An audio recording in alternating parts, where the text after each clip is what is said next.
Hey, here we are. I fixed this. Last week we had a problem and I was able to find it today and fix it. I'm Tom Young.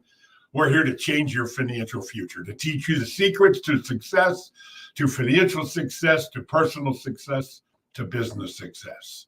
I've been at this for 48 years. I've had two businesses. The first one was an auto body shop I had for 3.5 years, sold it and floundered for a few months and ended up in the financial service business, which I have now been in for 48 years. I have clients that are a testament. You can go to my website, www.1stconsultancy.com.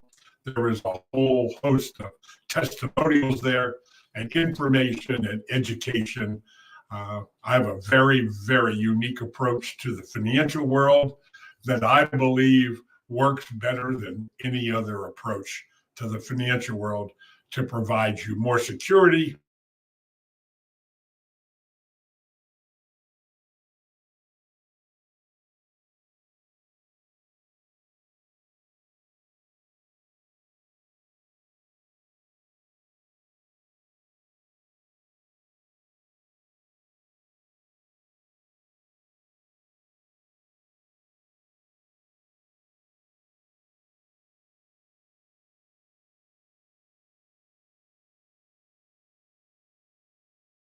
And here we are today.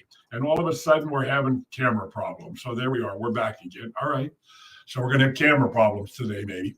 So anyway, our prayers go out for those who have had their health impaired, that have lost loved ones, and especially prayers for the loved ones who have been lost, that the Lord would gather them into his arms and take them off to his kingdom of heaven above. Our prayers go out to Ukraine and Russia, that these men would somehow find their way to peace and stop the destruction and killing. And especially Israel, God's people, the Jewish population that literally stretches around the world. May God have mercy on those that are doing bad things. In Jesus' name we pray. You know, here we are. Quote for the day. We have a new quotee, I think, in my book that I use, Eleanor Roosevelt. Eleanor Roosevelt was the United Nations diplomat, humanitarian, and wife of Franklin D. Roosevelt. During her 12 years as First Lady, 12 years, he's the only man in history that had 3 presidential terms. The unprecedented breadth of her activities and advocacy of her liberal causes made her nearly as controversial a figure as her husband. Roosevelt instituted regular White House press conferences for women correspondents for the first time. In a deference to the president's illness, she helped serve as the eyes and ears throughout the nation, embarking on extensive tours around the country. She showed particular interest in such humanitarian concerns as child welfare, slum clearance projects, and equal rights. The future belongs to those who believe in the beauty of their dreams. Here we are. We're talking about dreams again. And you know, I've talked about this so often. You know, people go through life and they like a pinball machine, you know, they shoot the ball and it goes up and it bangs around and picks up and draws and runs up points, and then it eventually goes down the hole. It's sort of like we all live our lives that way. For a while, things are going well, and then all of a sudden, a challenge comes along and turns our world upside down. I decided it was appropriate today, since we're working on goals for the year, and how do I take my future and make it bigger? Aren't we all hoping and believing in and dreaming of a better future for our children and our children's children? That has always been the makeup of the past, is I want a better future for my children. So with that, that's where I come in with my cause in life, is to help people find that purpose, to help them see their own possibilities that we all have. It lies inside each and every one of us.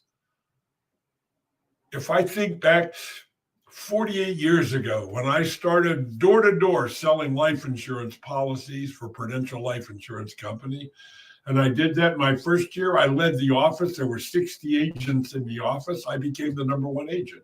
That didn't make me special at that time. All I know is that I worked every day. I worked every night and every Saturday, just about. I worked harder than everybody else.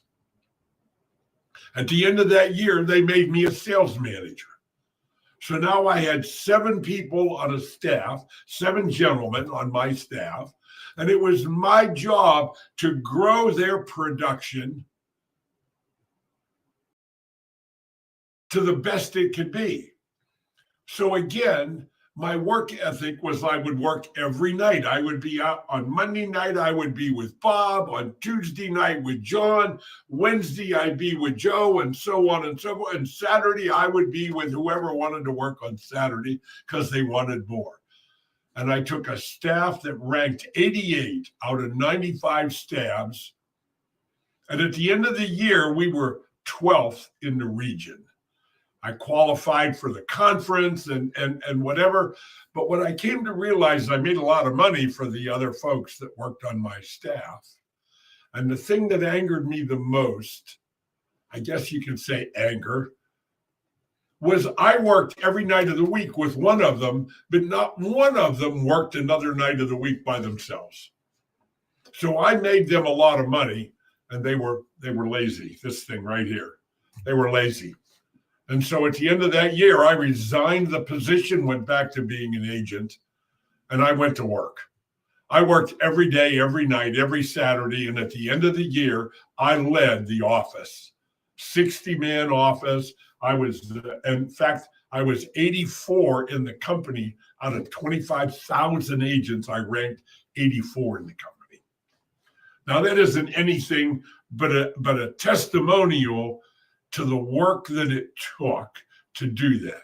My goal wasn't to be 84 in the company. Maybe it was at that time, because in the early days, you went out and worked for the rewards. But after a number of years, that sort of got old. And then eventually, I worked for my clients. My clients take care of me. They refer people to me. And I have had a wonderful, wonderful life and a great lifestyle that I still have today. And I will continue to do what I do every day of my life as long as the Lord allows me to have the sense of mind between my ears and the physical ability to do what I do, because I basically love serving people. I could tell you story after story of people that I have watched their lives changed because they simply implanted the discipline of the things that I suggested that they should be doing. And today, I just want to take a few minutes. I have this list. Signs you might be on your way to financial ruin.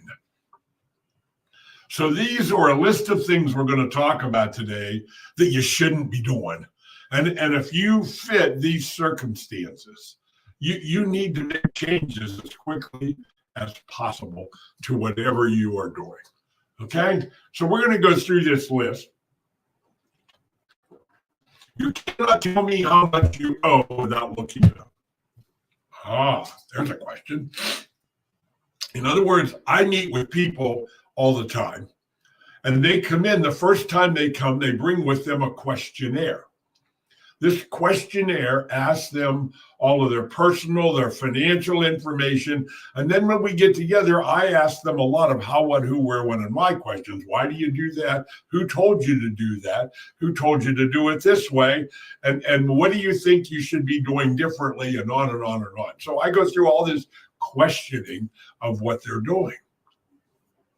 And it's amazing. Even they sit down at home and they fill out this form, and many, many times they don't know what interest the loan is charging them. They don't know what the terms of the loans are or the credit cards. You know, what interest is your credit card charging you? Well, I really don't know. You need to put those things in your mind. If you don't Look those up, know what they are. You're never going to be able to get yourself out of debt, out of those problems. You can, but you do not pay off your credit card balance every month. You carry a balance ongoing on your credit card, and that simply means that you bought something that you could not pay for out of 30 days of income, which means you have now committed income you haven't even earned yet to pay for something that'll probably be worn out or already thrown away, and you'll still owe money on it and you're still paying for it. Again, buying something that you can't pay for out of 30 days of income means you've committed income you have not even earned yet to pay for it. So you're leveraging your future income, your future lifestyle. And so many times I find people, they are at war with themselves. Their current lifestyle, I want it now, is at war with their future lifestyle. And that simply means they don't practice delayed gratification. In other words, I know I want to be able to retire someday. I know it's going to take a lot of money to do that, but I'm unwilling to save today. I want it today.